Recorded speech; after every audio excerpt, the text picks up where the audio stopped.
নমস্কার, জয় শ্রীরাম। আজকে তো আমি একটা বিষয় নিয়ে আলোচনা করবো, যেটা হচ্ছে ইউজিসি, ঠিক আছে, ইউনিভার্সিটি গ্রান্টস কমিশন, যেটা 2026-এ একটা নতুন নিয়ম চালু করেছে। যে সরকারের তরফ থেকে একটা বক্তব্য, যেটা হলো যে কি করবে ওরা, মানে কাস্ট ডিসক্রিমিনেশন এটা দূর করার উদ্দেশ্যে, ঠিক আছে, ওদের বক্তব্য এটাই। যে নতুন নিয়মে কি বলা আছে, এটা তারা ভাবছে যে বর্তমানে যে মানে কোনো বড় বড় ইউনিভার্সিটি, কলেজে এগুলাতে যে একটা জাতির দিক থেকে, ধর্ম দিক থেকে হেনস্থা করা হয় ছাত্রছাত্রীদেরকে, এটা যেন কম হয়, আর এর বিরুদ্ধে যেন অ্যাকশন নেওয়া যায় তৎক্ষণাৎ। তার জন্য তারা কিছু নিয়ম তৈরি করেছে, যেমন ইউনিভার্সিটিদেরকে বাধ্যতামূলক প্রতিনিয়ত একটা রিপোর্টিং জমা করতে হবে। ইউজিসি এটা তত্ত্বাবধানে থাকবে, আর ইকুইটি কমিটি একটা গঠন হবে। তারপরে সমস্ত একটা একটা সেন্টার থাকবে যে অভিযোগ দায়ের করার।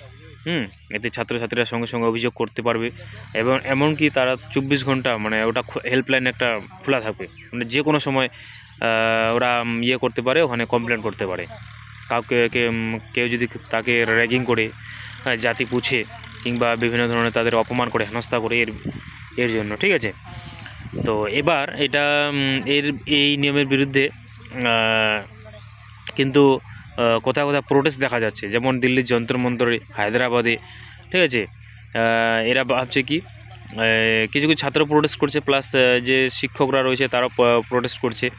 তারা বলছে যে এই নিয়মে এতে কি হয়, যে দোষ না করেও ভুল অভিযোগ দেওয়ার সম্ভাবনা রয়েছে, আর নির্দিষ্ট করে এখানে বলা হচ্ছে না। আর এখানে যে সিকিউরিটি, শিক্ষকদের সিকিউরিটি নাই। ওরা ভয় পাচ্ছে, এরা বলছে। আর বলছে যে এটা একটা ভেদাভেদ তৈরি করছে, জেনারেল ছাত্রছাত্রীদের জন্য কোনো সুরক্ষা নাই। তারা কিন্তু এসব বলছে। তার জন্য কোথাও কোথাও এর বিরুদ্ধে প্রোটেস্ট চলছে। তো সরকার তো চেয়েছিল যে এটা কি, যারা রয়েছে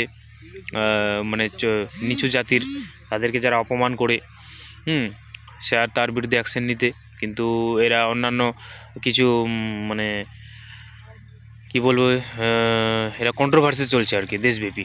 তারা বলছে যে এটা তো জেনারেল ছাত্রছাত্রীদের কোনো সুরক্ষা দেওয়া হয়নি। এতে শিক্ষক আর ছাত্রছাত্রীদের মধ্যে একটা সম্পর্ক খারাপ হয়ে যাবে।